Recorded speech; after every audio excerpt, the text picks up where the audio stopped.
बाबा देखा भजन तो हो गई, धुन तराना का आनंद रवा सब ले ले ली। बाबा देखा ये धरती, खून मांगा थे।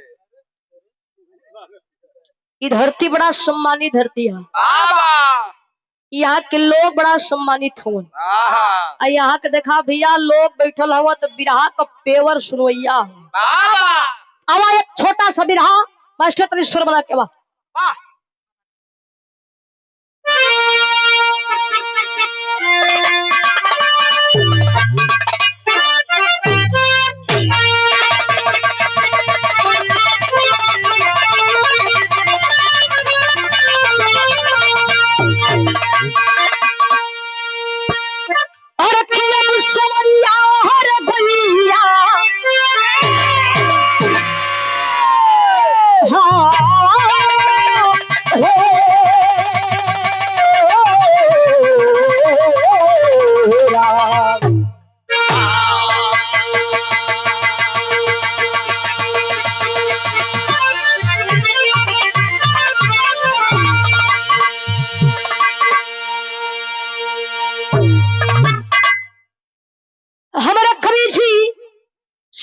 भूमिका खत बड़ा सुंदर भाव लिखत बन कैसे बाबा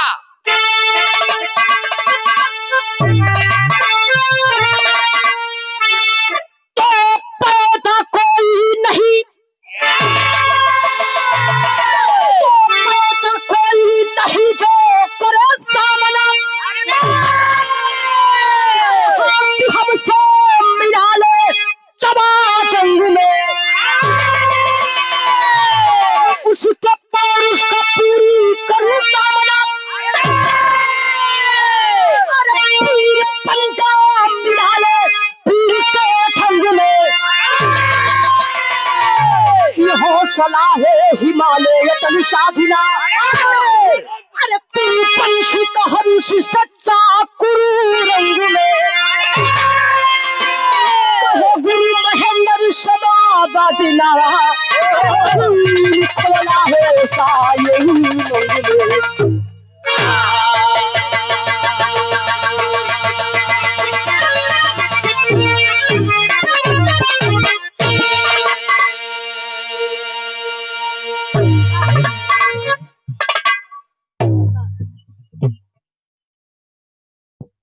कहो गुरु महेंद्र समाबाधिना, खून खवला है ऐसा ये मंगल में।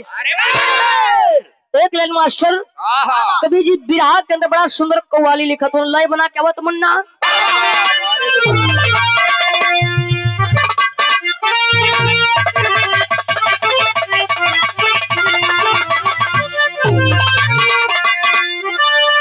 देखा विधायक जी कल एक लाइन गजल सुना था, गजल सुना दिया। कैसे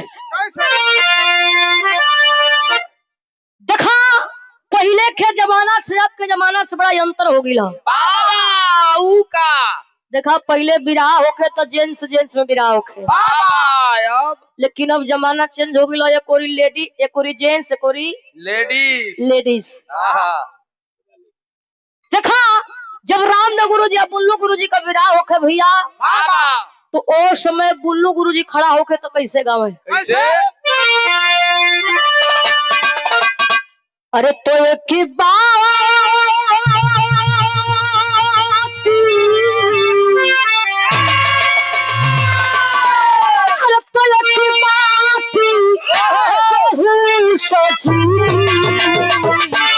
कठियाला चुनालिया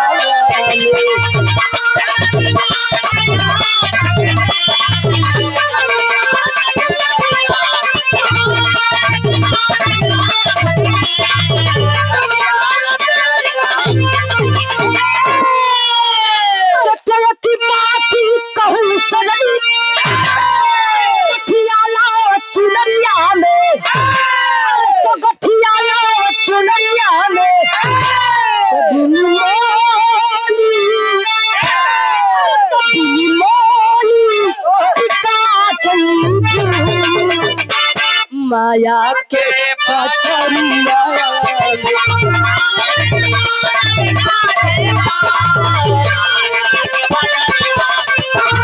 एक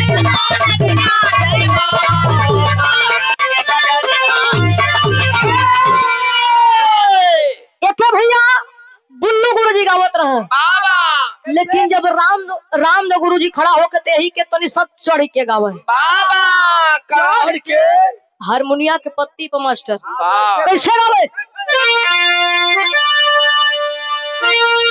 अरे तो काबे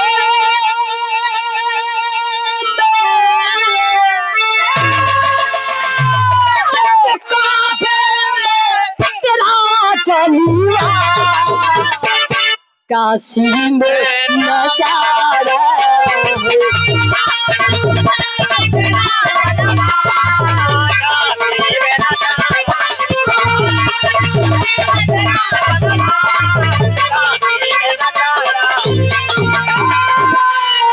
तो काबे में तेरा जलवा काशी में नजारा है, तो काशी में नजारा है, तो हमें भी तो हमें भी तो प्यारा है, हमें वो भी तो प्यारा है।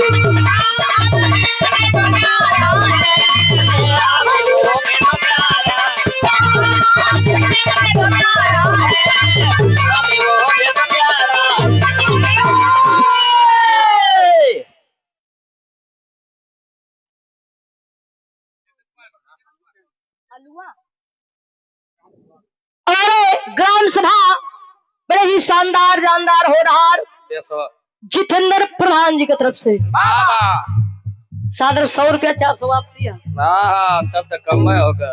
देखा प्रधानियों बड़ा मशक्कत से मिलत भाई, बाबा सीसी बाटे के परत है मुर्गवा के बाटी तो लोग खाली मुर्गा सीसी के चक्कर में बिहार पर गौर खड़ी जा ई तक खवाली रहल, लेकिन कवि जी बिहार के अंदर बड़ा सुंदर भाव लिखत होन कैसे।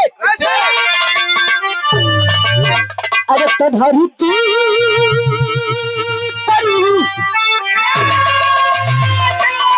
अरे तो धरती पर नहीं कोई लहू सागर पहाड़ी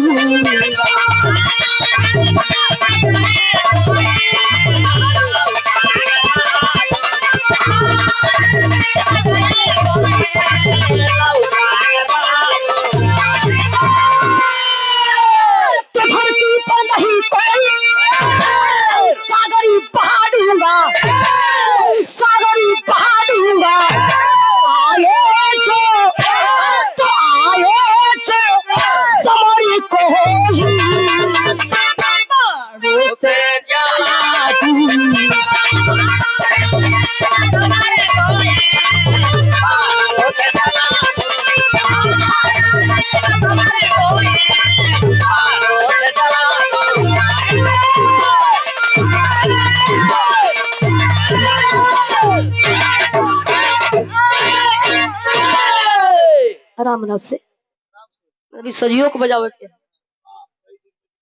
यही जैसे हमारे कहानी को शुरुआत हो गई बाबा जौहरी सरबारा बाबा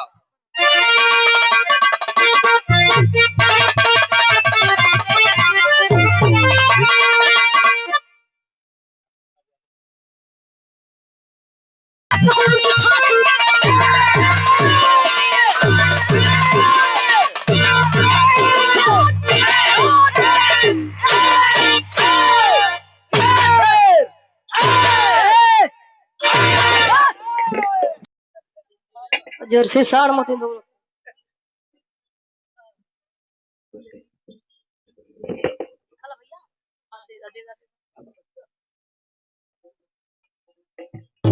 हाँ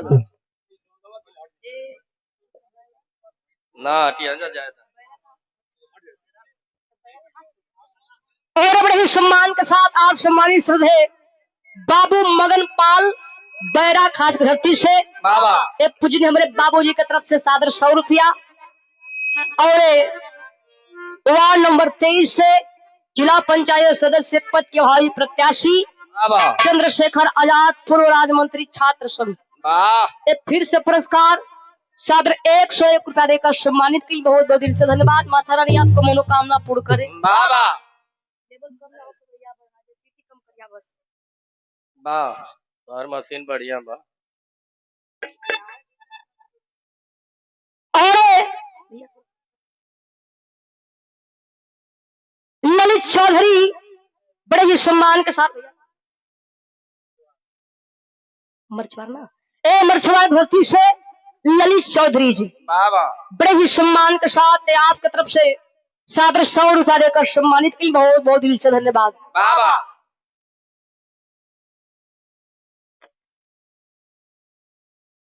और जुमराठी बैरा खास के धरती से आपके तरफ से सादर 100 रुपया देकर सम्मानित किया, बहुत बहुत दिल से धन्यवाद। बाबा अच्छा भैया भैया भैया अल्लाह ना हो खैराम से बिरहा पर गौर करी जा। बाबा देखा बिरहा गावल बड़ी बात ना होला, बिरहा का मेन पॉइंट है कहानी। अगर कहानी आप लोगों के बढ़िया से इत्मीनान से समझ में आ जाई तो हमारे धरती पर बिरहा गावल सफल हो जाई। ये रखाई बात हो समय खबा जब पांचों पांडव अज्ञातवास बिता के हस्तिनापुर में अइलन, वही समय दुर्योधन से अपन हक हिस्सा लगल मांगे। पांचों पांडव कहल कि अच्छा तमन का 5 ठे भाई है जा, कम से कम 5 ठे गांव देता। दुर्योधन खलन की ना तोरा के सुई के नोक के बराबर जमीन ना दे भाई, 5 गांव तो हमारे बीच में मुखिया जी चल के आए हुए हैं जो 8 नंबर 4 के प्रत्याशी हैं। हमारी कमेटी की तरफ से उनका हार्दिक स्वागत अभिनंदन है। युद्ध का तैयारी होखे लगल, वही कुरुक्षेत्र के मैदान में पांचों पांडव को सेना एक तरफ और कौरव को सेना एक तरफ, दोनों सेना भैया आमने सामने खड़ा। युद्ध शुरू होके जात बा, तब तक वही समय एक छोट सा लड़का, छोट लड़का, छोटा सा हाथ छोटा सा पाँव, और सुरेश ठेकेदार साहब जी नई बस्ती की धरती से ए सादर 100 रुपया देकर सम्मानित कैली, बहुत बहुत दिल से धन्यवाद। इनका डंका डोलत है। ए भैया वो समय वो कुरुक्षेत्र के मैदान में एक छोट सा लड़का गई रहा।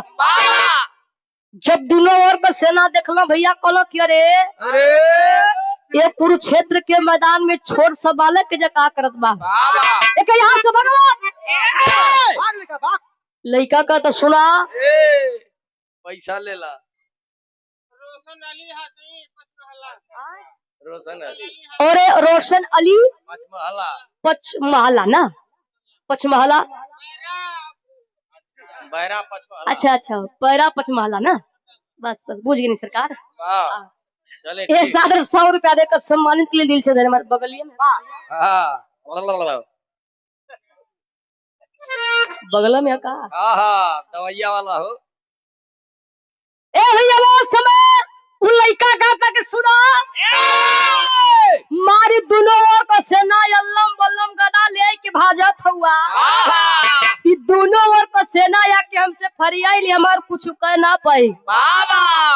ए भैया जब ये तनी बतिया दोनों ओर का सेना सुनने भैया क्रोध में लाल हुन, उस समय वो लड़का दोनों सेना से एक बात कहता का के बिरहा में एक गीत हो।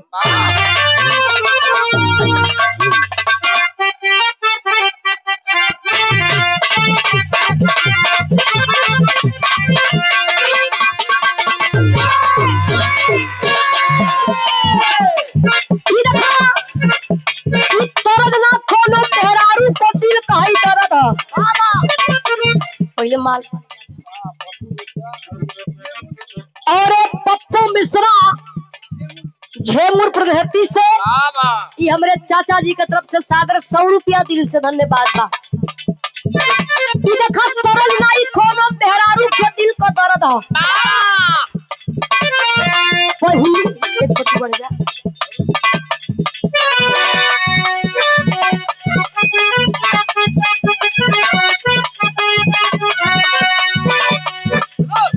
पहली रात पायल चुल्ला दूसरी रात पाली हो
लड़का दोनों चैनल से थे बात बस का कहे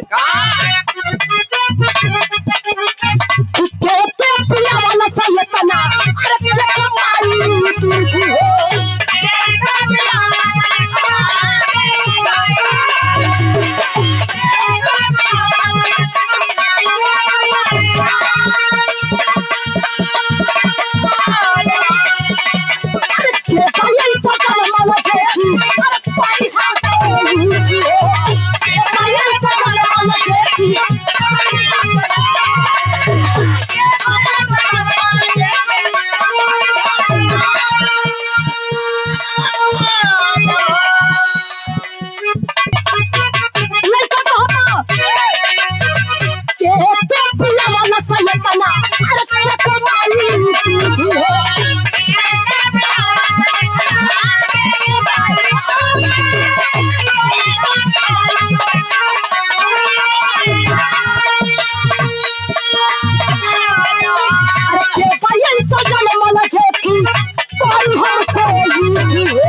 सुनत तुरंत भइल का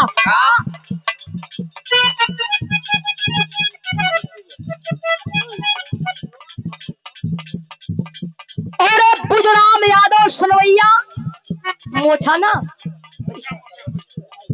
ए सादर 100 रुपया देकर सम्मानित कैली। अच्छा मोछा चौका वैसे बड़ा शानदार जानदार हमरे ये बड़े ही सम्मान के साथ साथ 100 रुपया देकर सम्मानित कैली। आराम से भैया अरे बिहार आयोजक बिहार के कार्यकर्ता हमरे बड़का भैया समर बहादुर जी के माता जी के तरफ से देखा हमरो माता जी हुई ये हमरे माता जी के तरफ से सादर 200 रुपया दिल से धन्यवाद। ले लो न बात ये हरिया था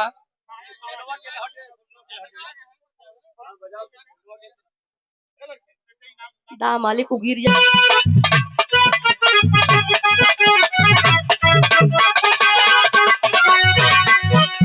अरे फूलों को से ना छूटल चंगी मारे कान में।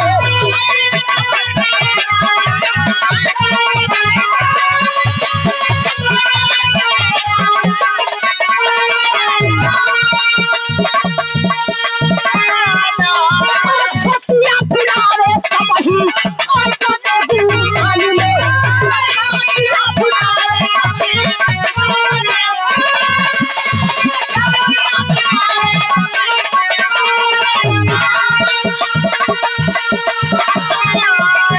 छोड़ा मिलन हमारे ना मरदनवारा माले। छोड़ा मिलन हमारे ना मरदनवारा माले। तकमकी पियान काली नाली चकली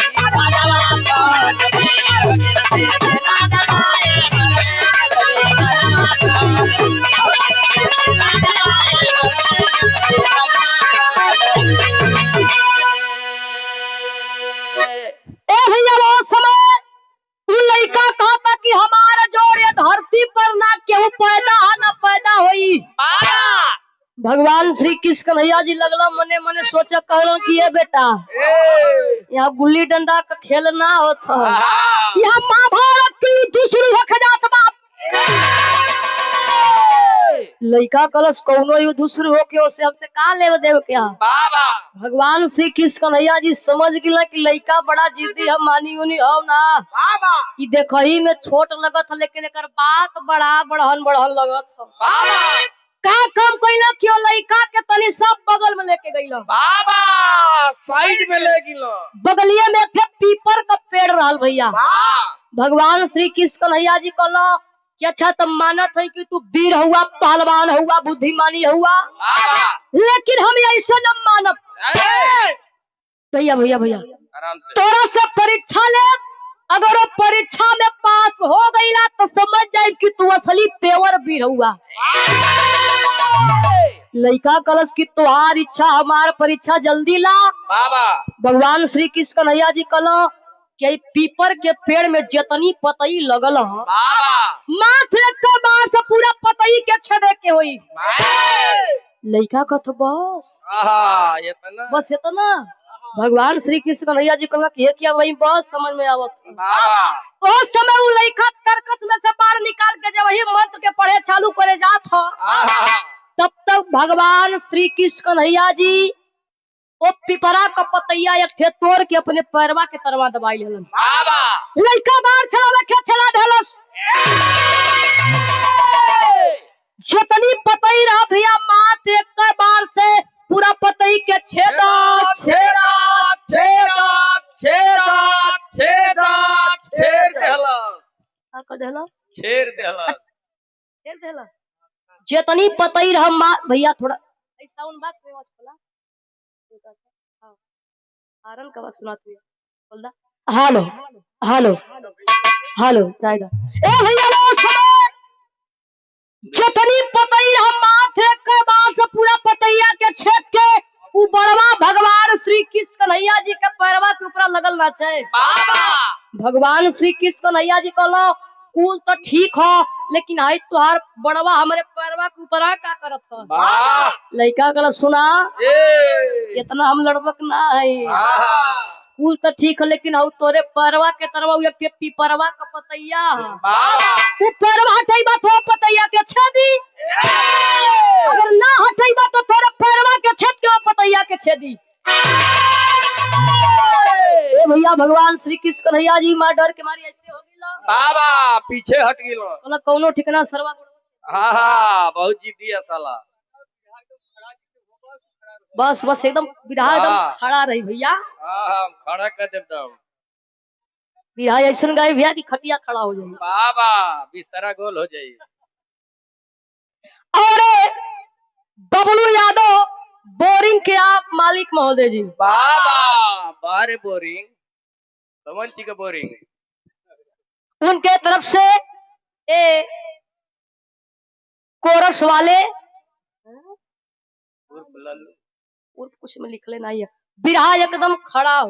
बाबा बड़े ही सम्मान के साथ आपकी तरफ से बबलू यादव जी, जो कि बोरिंग के आप मलिकार महोदय जी, बड़ा बढ़िया बोरिंग करल भैया। संपर्क मन कैला लोगन 300 फीट गाड़ा बोरिंगवा हो शुद्ध बोला ओके। ये सादर 100 रुपया देकर सम्मानित कर लिया, बहुत बहुत दिल से धन्यवाद बा।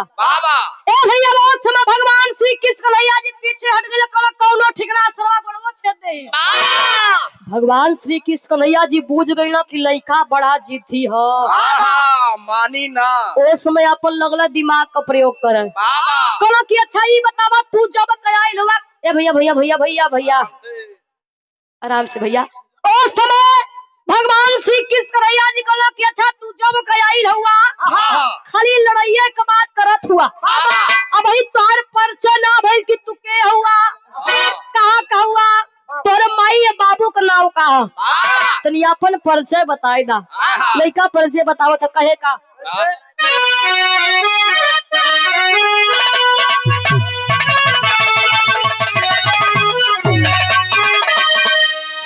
ये देखा ये तरज के स्वर्गीय रामदेव गुरु जी अपने जवानी के आलम में बड़ा रगड़ के बड़ा मचल के गाँव है गाय के भैया चल गई तो हम गावा के चला कहा घरे। अच्छा घरे की बात कर था।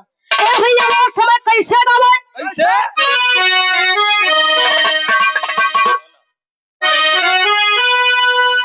अरे तो गवा न करा पिया खोरे बैठैले, अरे तो गवा न करा पिया खोरे बैठैले।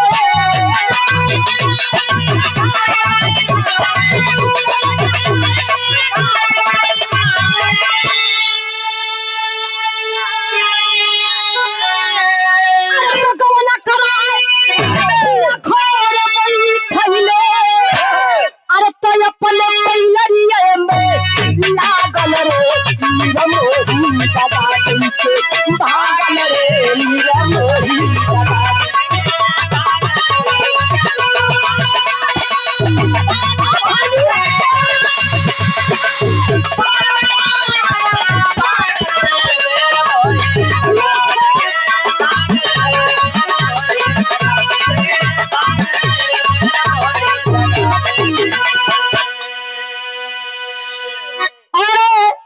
चौथी सरोज पूर्व विदेशी बड़े ही सम्मान के साथ बैरा खास करती से आपके तरफ से सादर 100 रुपया देकर सम्मानित किए, दिल से धन्यवाद बा। लेकिन वो समय लड़का अपन परिचय बतावा था का कहे अरे तो बरबरी का नाम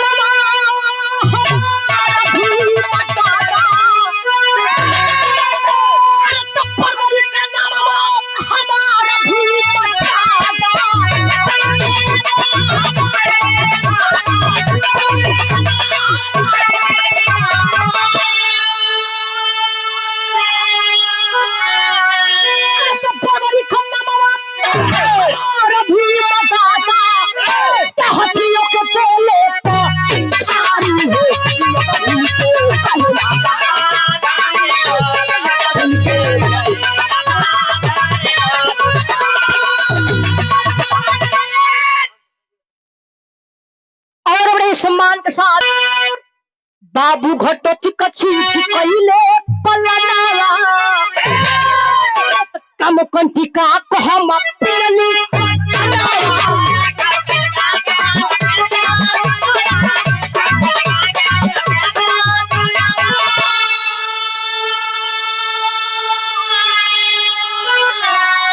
तो हमारे उमरिया के देखा न कान्हा, हमारे उमरिया हमसे भगी है थारा के धनी सारी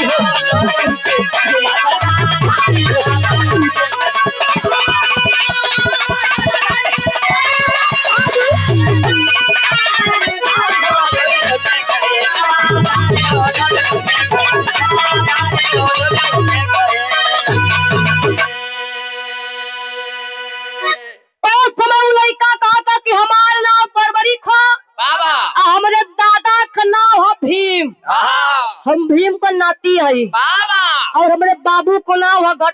सोच हमरे माई का नाम है कंटिका। भगवान श्री कृष्ण कन्हैया जी कहलो कि अच्छा ही बतावा कि कुरुक्षेत्र के मैदान में आई रहला जरूर, लेकिन केकरे ओर से लड़ल चाहत रहला। बरबरी कहला हमार माई त कहले रली बेटा जेखरे ओर का सेना कमजोर पड़ी ओकरे ओर से जाके तू लड़िया। तो ये कन्हैया जेखरे ओर का सेना कमजोर पड़ी ओकरे ओर से जाए के हम लड़ब।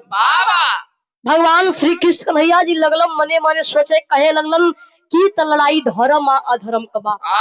हम तो धर्म के जिताई, लेकिन अधर्म की ओर को लोग हारे लगियन तो ओकरे ओर से जाके लड़े लगियन। धर्म का हार हो जाई और अधर्म का जीत हो जाई। इतनी बतिया भगवान श्री कृष्ण कन्हैया जी मनवा में भैया सोचत हुआ।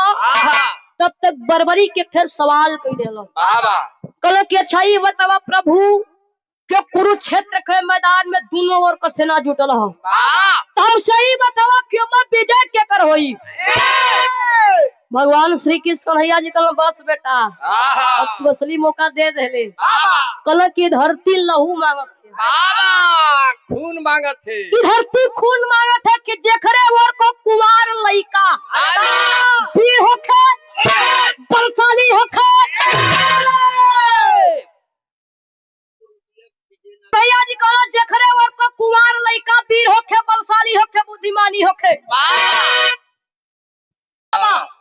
और समय भगवान श्री कृष्ण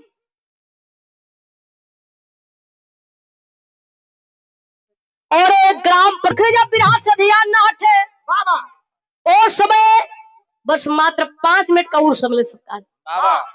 और समय भगवान श्री कृष्ण कन्हैया जी कहलन कि जेखरे ओर को कुंवार लइका बलि दे देही ओकरे ओर को सेना विजय हो जाई। लइका का तो इहो बात है का ला तो हमारा मुड़िया काट ला हमरे दादा के जिताई दा। लेकिन ए प्रभु हमारे थे सपना हमारे थे इच्छा हमारे थे ख्वाहिश रहल कि महाभारत का हम लड़ाई देखी। भगवान श्री कृष्ण कन्हैया जी कहला तोहार मुड़ियो कट जाई तो बहुत तू महाभारत का लड़ाइया देखबा। आखिर उस में कैलन का विरह में तेरी का भाव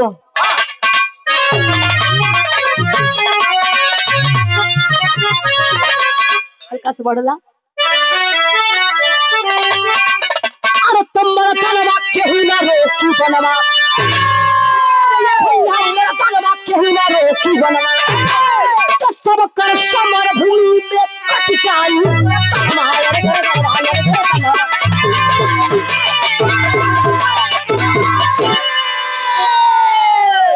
सबकर समर भूमि में कट जाई करदनवा मरदनवा केहू ना रोकी बनवा। भगवान श्री कृष्ण कन्हैया जी अब बरबरी कमड़िया काट के बाबू वो कटल की मुड़िया के नीलगिरी पर्वत पर रख देलन। कहलन कि तू यही जैसे ये महाभारत का लड़ाई देखबा। मुड़िया रख के बाबू भगवान श्री कृष्ण कन्हैया जी कुरुक्षेत्र के मैदान में जब आइलन तो ओ समय का नजारा का है मास्टर विरह का आखिरी तरज।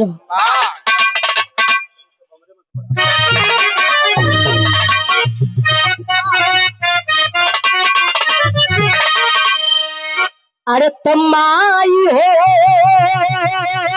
ललनवा देदा बहिनी हो बिरनवा देदा। लखनी पगीत और समय भाई का मास्टर अच्छा पगड़ी बाल ले दात हो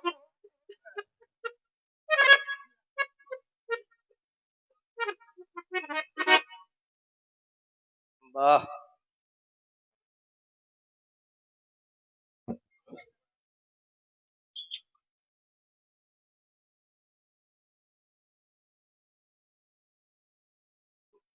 वाह लगा था कि गोबर बेगा जाता यार हम तो गोबर फेंके वाली लोग था वाह वैसे ही पगड़ी बनले बाड़ू।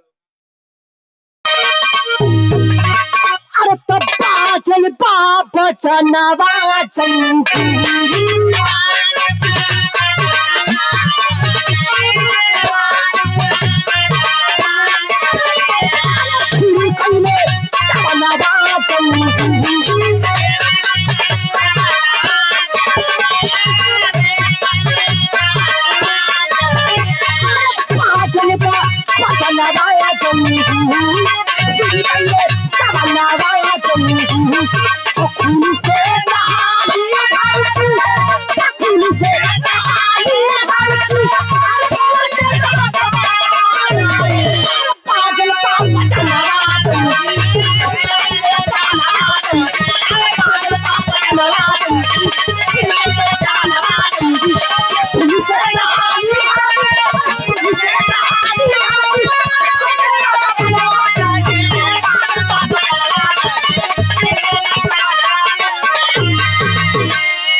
अरे तो ध्वजा पे सम्हारे रथ परी बैठे भगवान हो सर से कटाला सर को कटल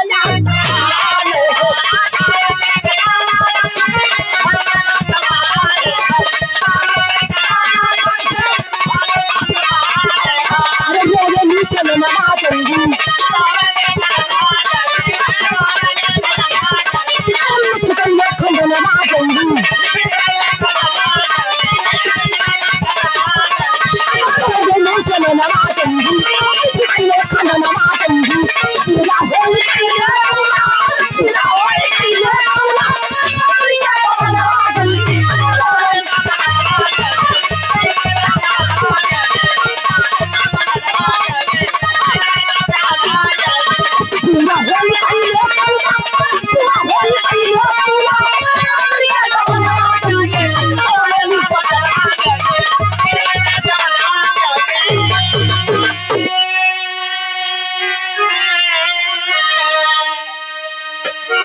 प्यार हमार के गेहूं चावल पे गाई ले जा मात्र भैया हमार 2 मिनट और ए भैया वो समय पूरा मोर से लड़ाई चले लागल धरती खून से लहूलुहान हो गई लाश पर लाश गिरे भैया लेकिन वो लसिया केहू से गिनले न गिनाए वही समय 2 जनी के बड़ा चिंता होखे लागल उड़हला के बिरहा में पापड़ का भाव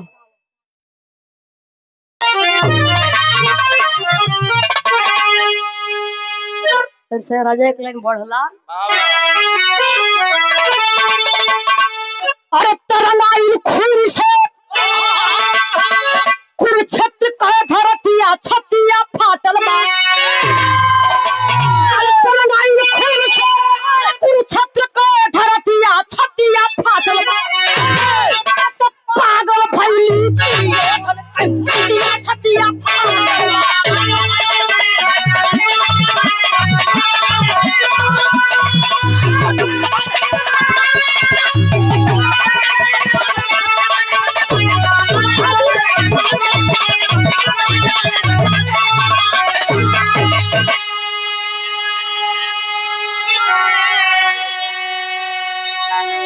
अरे तो पूर्व सजवा उजड़ल चमनमा हो अरे चोर चोरू जमीन बनवाला सिंहासनमा हो अरे देखे पिता भाई छमरे मौतिया छतिया फाटेला पागल भइली थले पे छतिया मतिया फाटेला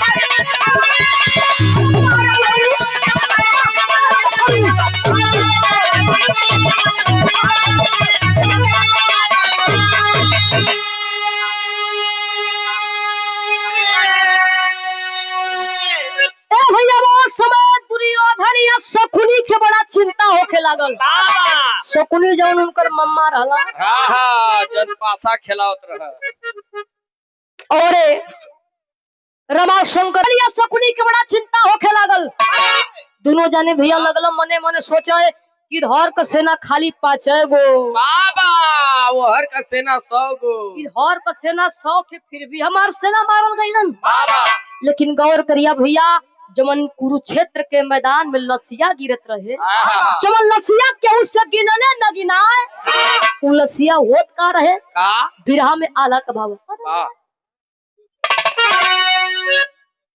और लक्ष्मी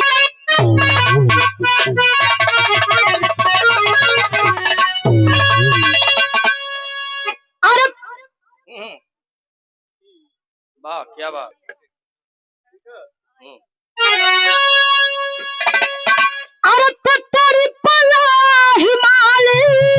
देखी के दिल खेला सगरवा तो गईले हमारा जखुदा सुना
चंडी का रूप धारण कई के बाबू रोज सुबह में लड़ाई होके और रात के समय में जाके पूरा लसिया के खा जाए। ऐसा करत करत करत करत 18 दिन बीत गई। लेकिन गौर करिहा जोन बरबरी का कटलकी मुड़िया नीलगिरी पर्वत पर रखल है महाभारत का लड़ाई देखत बा। महाभारत का लड़ाई 18 दिन तक चलल। पांचों पांडव भैया जीत गईलन और कौरवन का हार हो गई। जब पांचों पांडव भैया जीत गईला तो पांचों पांडवन के घमंड हो गई।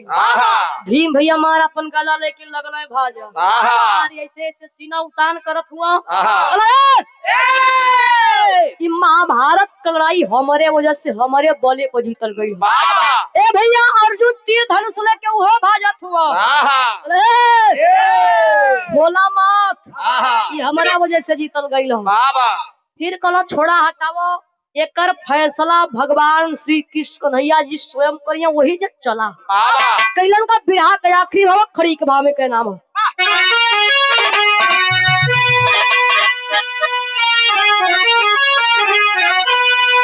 देखा पहले बंधारी जगाए के गावत रहे। हमारे गुरुजी बताए रहे तब हम जाने रहे कैसे गावत रहे मास्टर। अरे तया बना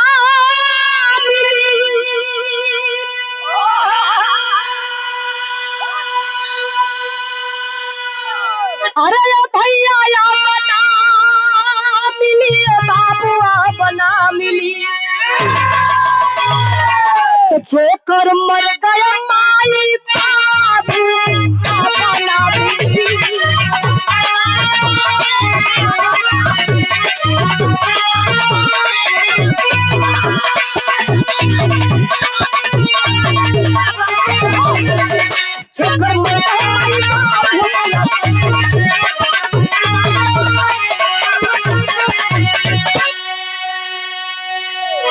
तो भैया पंधारी दादा गावत रहे लेकिन हमान का यह समय के कैसे गावत है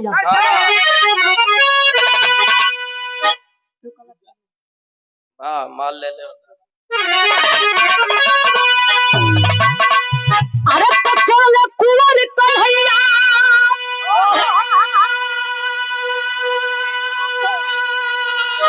संग में पांडव बिरवा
और ये दिनेश वो बरबरी के पास गईलन। बाबा भगवान श्री कृष्ण भैया जी और बरबरी कमड़िया अपने हथेली यानी अपने हाथे पर रख ले हुआ। बाबा इधर भीम के अंदर लगा लड्डू फूटे भैया।